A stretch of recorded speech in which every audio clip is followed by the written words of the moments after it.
how can you still mess up even after you've been keto for a long time? You're trying to do too much at once. I think sometimes when we've been doing keto for a while, we still try to put too much on ourselves, and you can get yourself into trouble if you do that.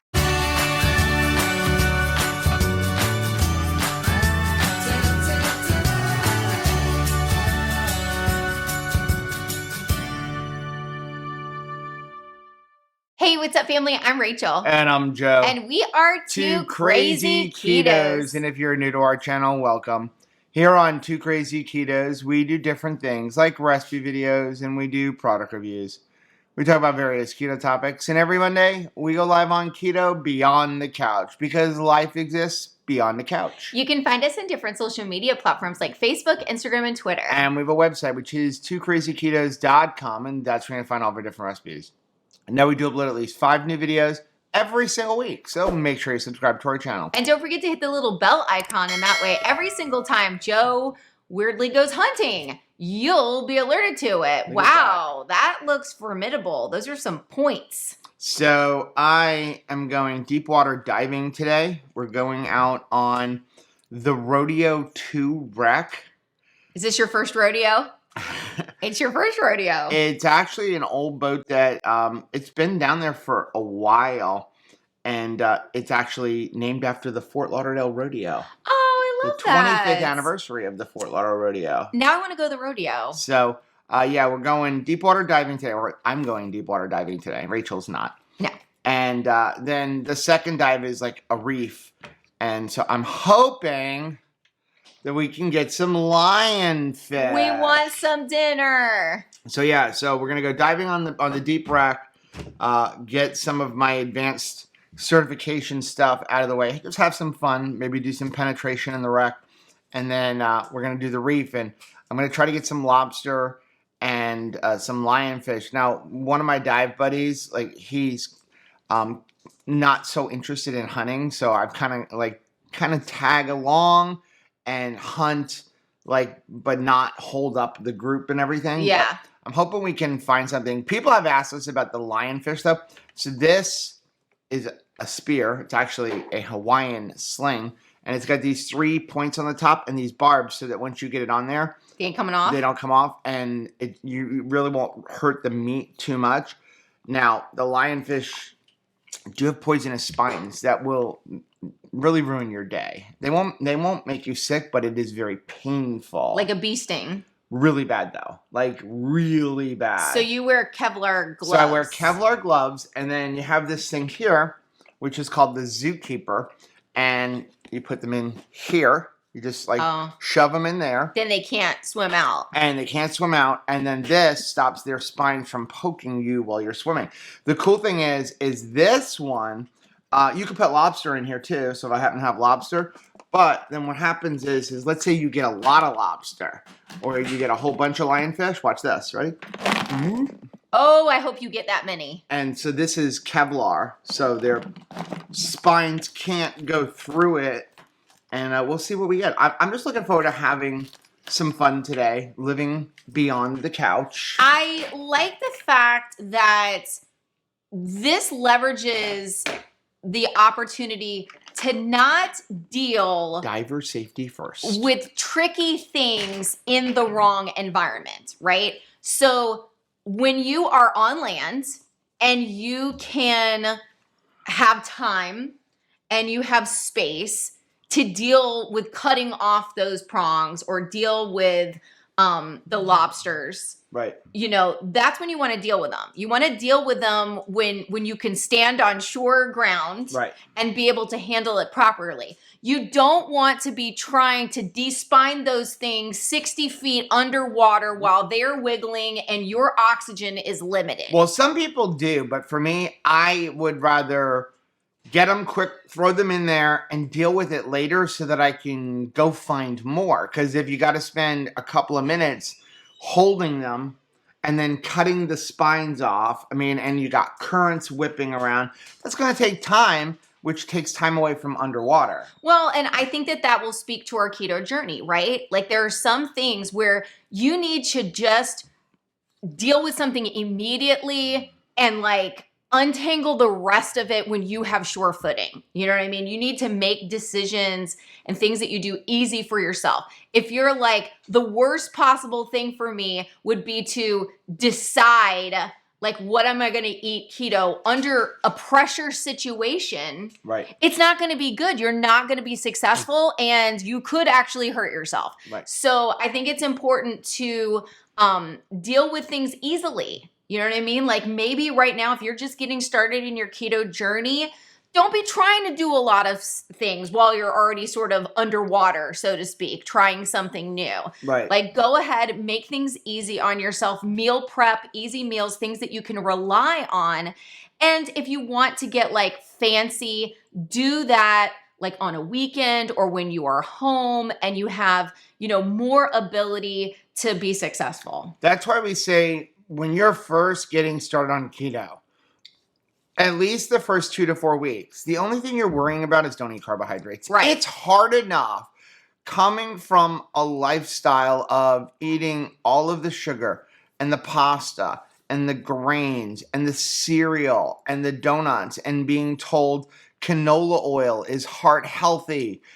When you come over from eating a lifetime of that, it's hard enough to just not eat that. Yeah. So we don't want to really dive into and be under the pressure of, well, I got to not eat sugar and I got to count my macros and I've got to intermittent fast and I've got to exercise. No, let's get our bearings. Let's do our open water. Like Rachel right now, she is ready to go down to 60 feet, but she's not ready in her mind to go 60 feet. So what is she doing? She's doing shore diving. She's going off the beach where she can walk herself in. Reliable. And now, if we can find a place deep enough that will drop to 40, 50, 60 feet from the beach, she's going to be there no problem. But for her, the thought of jumping off of a boat into 60 to 120 feet of water, that freaks her out. And then what happens?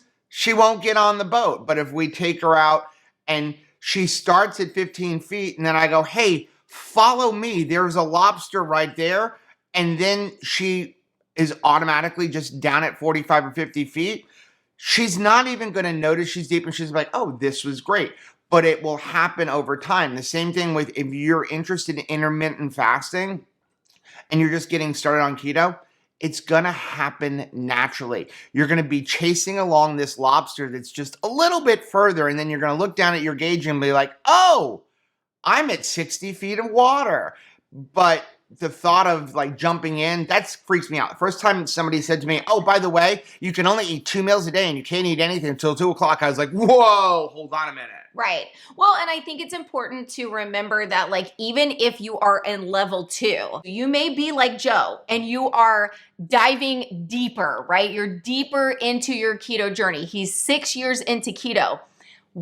How can you still mess up even after you've been keto for a long time? You're trying to do too much at once still. Like it will be enough if he spears a fish underwater in these deep depths. He doesn't need to also fillet the fish underwater. I think sometimes when we've been doing keto for a while, we still try to put too much on ourselves, and you can get yourself into trouble if you do that. Yeah. So today we are going to do something we haven't done in a while, just like a full day of eating. Like, what are we going to eat today?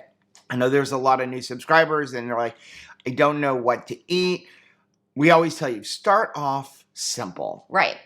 Keto is great because it can be as easy and as simple as having just bacon and eggs for 3 meals a day, or as Dr. Barry likes to say, hot dogs and mustard. Or it could be elaborate where you're getting in and you're cooking 5-course meals and you're like making birria, like right. that, you know, it takes 6 to 8 hours to prepare a meal. For me, I'm not interested in that every day. Maybe once in a blue moon, special occasion, Valentine's Day, something like that. But it's nice that you can do either one. But people ask us, well, what should I eat? Just eat meat. Eat meat and veggies. Don't complicate things. So that's what we're going to do today. We're going to show you everything we eat, Hopefully, get some dive footage. some of it will be seafood. So I'm down here at the South Florida Diving Headquarters. This is one of the places where all the boats go out. And we're going out on the Black Pearl, which is that boat right there. You see a couple people on there getting ready. I got down here early because parking is kind of limited. So if you're going to come diving here, even though the boat doesn't leave till 8:30, you want to get here nice and early to get a parking spot. Otherwise, you're parking down the street in paid parking. So I'm literally right here along the dock. So we got to wait for Missy, who is going to be our dive master instructor going with us today. I'm doing some advanced training for advanced deep water wreck training. We're supposed to be going down on the Rodeo 25, which sits in about 125 feet of water. Second dive's supposed to be on a reef, and I did bring my lobster lasso and my lionfish spear. So hopefully I can get some kind of lionfish or lobster. We'll see what the captain decides, because the captain can always decide that we're going somewhere else. So we're going to wait for Missy. Boat leaves around 8:30. In the meantime, I'm going to sit down. I'm going to have some carnivore chips. This is homemade carnivore crusts. I got about 3.5, 4 ounces in here. This is New York strip, and I'm going to have this for breakfast.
Wow, what a great time we had. The weather was perfect. It was nice and calm out there. The water was amazing, super blue. When we went out on that wreck, I mean, you can actually see the wreck all the way from the top, and it's sitting down in 122 feet of water. We had about 28 minutes of bottom time on the wreck. You know, the deeper you go, the less bottom time you have. And I was diving nitrox, so you know, one of my buddies was reaching their limit, so we had to start going up, but had a great time there. Then we went over to the Razzle Dazzle Reef, dropped down to about 75 feet of water, came up and spent most of the time right around 50 feet of water. We saw that amazing sea turtle. It was kind of fun to watch him. Lots of sea life. Came across a really big lobster, and I wanted to get him, but first he was in the reef, and I don't want to damage the reef trying to get him. And also, he was so big, he was like way down in a hole. There was no way to get him to come out of that hole. So ended up leaving him. We found those couple of lionfish, and I thought I had him. I speared one of those big ones and got right through him. He was on there, and when I went to pull him out, he got himself off of the barbs, because there's barbs on there to hold him onto the spear, but he was so big he just fought until he got off and then swam into a hole. And unfortunately, I didn't go after him. I could have waited for him, but that meant me making my dive buddies wait, and I didn't want to do that, so waited for a couple seconds. There was no way to get him out, but at least we killed him, and that's the cool thing. So at least he's not going to survive very long with 3 holes through him, but that's one less lionfish in South Florida waters. So I'm going to head home. First, I got to drop off my dive tanks, and then I'm going to stop at Whole Foods and see if they have any lionfish. Sometimes they get in here, and then hopefully we'll eat some seafood or something for dinner. Hey. Hey, What you doing? no lionfish. Well, I had a lionfish, but he got off of the barb. So How'd he get off?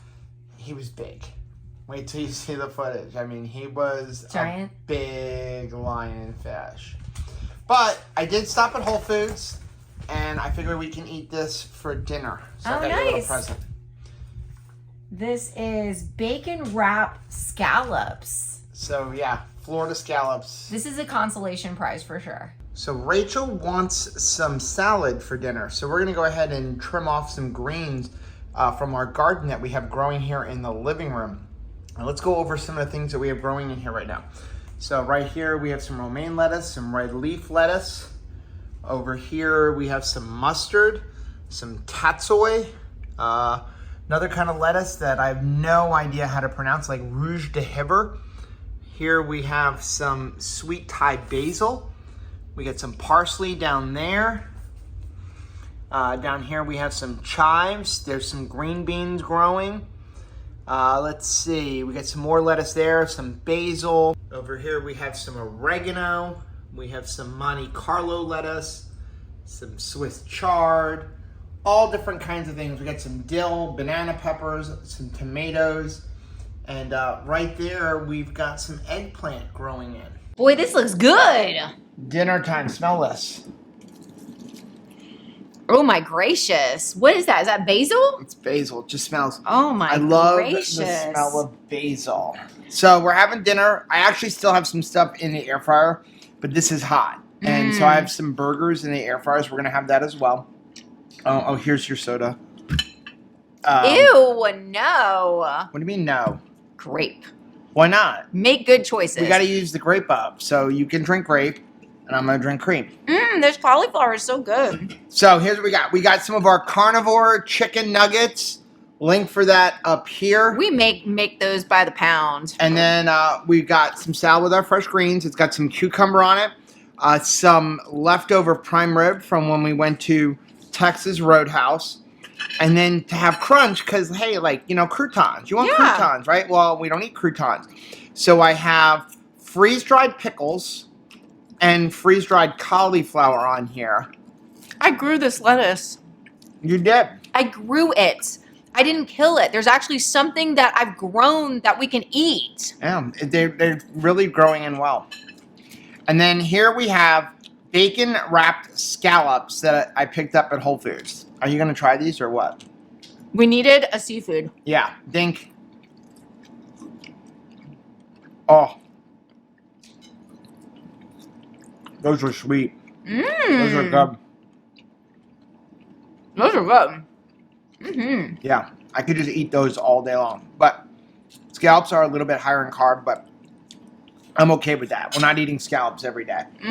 So we got some dipping sauce. We got first with some balsamic vinegar from Primal Kitchen for on top of our salad. And then we have some dipping sauce here for our nuggets.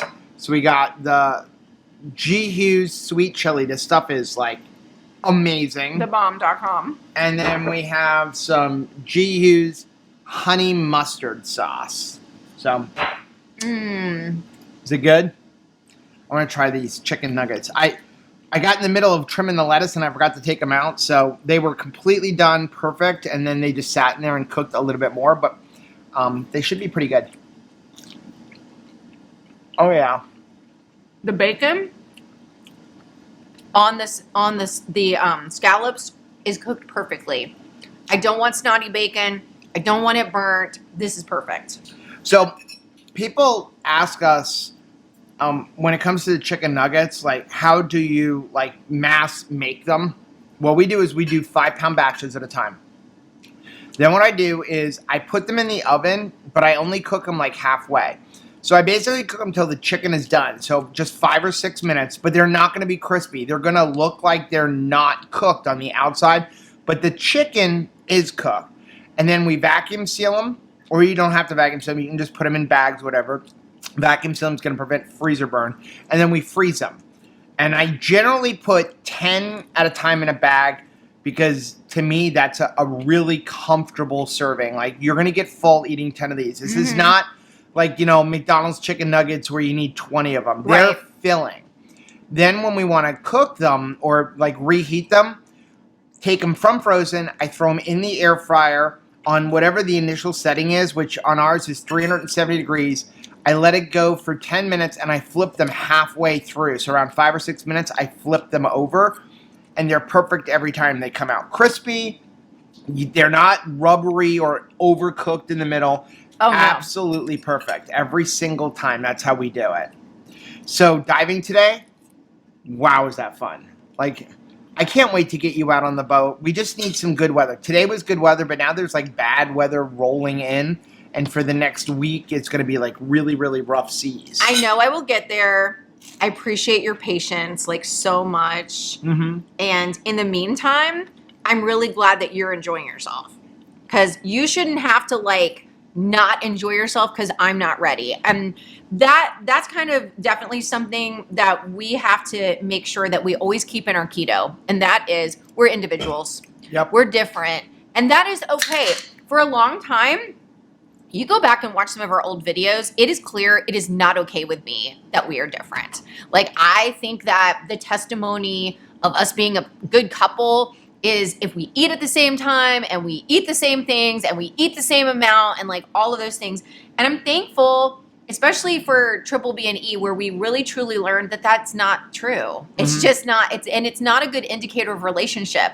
Just like, you can do more in downtime than just boredom eat. Right. You can do more as a couple than just like eat together. Right. There's so much more. And I'm thankful for scuba diving and camping and canoeing and kayaking and paddleboarding and like all of these things that we can do together as a couple that have nothing to do with food. And the thing with even with the scuba diving, I mean, Rachel's doing beach diving. She's just not quite ready for boat diving.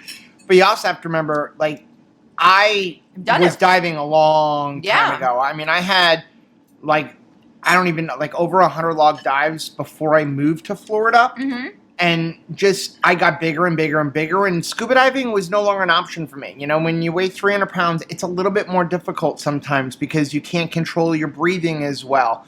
And now that, like, I am fit, now that I can do it, and I don't need a quadruple X wetsuit, I'm going to enjoy it. I'm not going to waste this opportunity that God has given me to be healthy and to be fit and to have the energy. So yeah, at 52 years old, I am on a quest to get my dive master certification. I want to be a certified dive master. And there is no limit as far as age is concerned on your dreams. Right. You know, it's time to dream some new dreams. It's time to have like a goal to work for that's not just a shirt size or a pant size or a weight. Like, you need to have goals that are outside of that. Now, in order to dive, you're swimming a lot, you're moving a lot, you're eating the right food, naturally you're going to stay trimmer than we did at other points in our life, right? That's just going to be a natural thing that happens. You're burning a lot of calories when you're diving. But it's okay to decide, I'm going to have a dream for myself at 52 years old.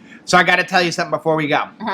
So, like I said, I'm studying to be a certified dive master. Like, be able to take people out, guide them, assist instructors in helping other people become like certified divers. And so right now I'm studying search and rescue and distress divers, like how to help people. So it's like distress divers and how to deal with the stress and all of that kind of stuff. And one of the things that was in today's thing is recognizing stress, because there's a lot of book work to do behind the scenes. You mean in yourself? Well, in yourself and in other divers. And they're talking about there's good stress and there's bad stress. Like stress, you need stress in your life. You want to have some stress because stress keeps you alive. That is the fight or flight, right? Well, also there's good stress, right? It was very stressful when our daughter was bringing her grandchild into the world. But I'm glad she did it. Right. Right?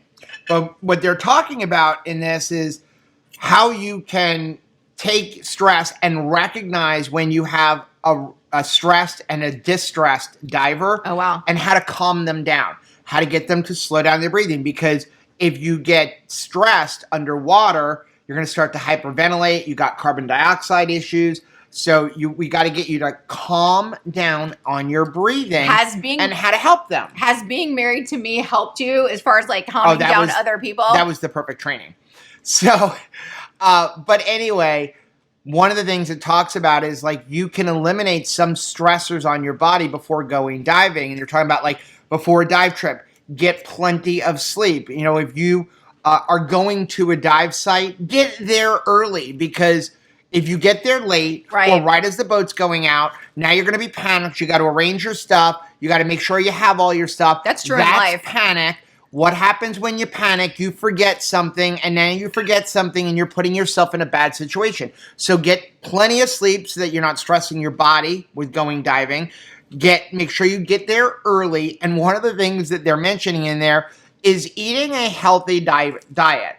And it actually has in there, and I texted it to Chris, I was laughing. It says, make sure you are eating plenty of complex carbohydrates containing grains, starches, and fruits, because that will make you the healthiest diver ever. That was like when John Paul was taking his examination to become a master electrician, and they were suggesting like for study stuff to like make sure you're eating a lot of like candy bars.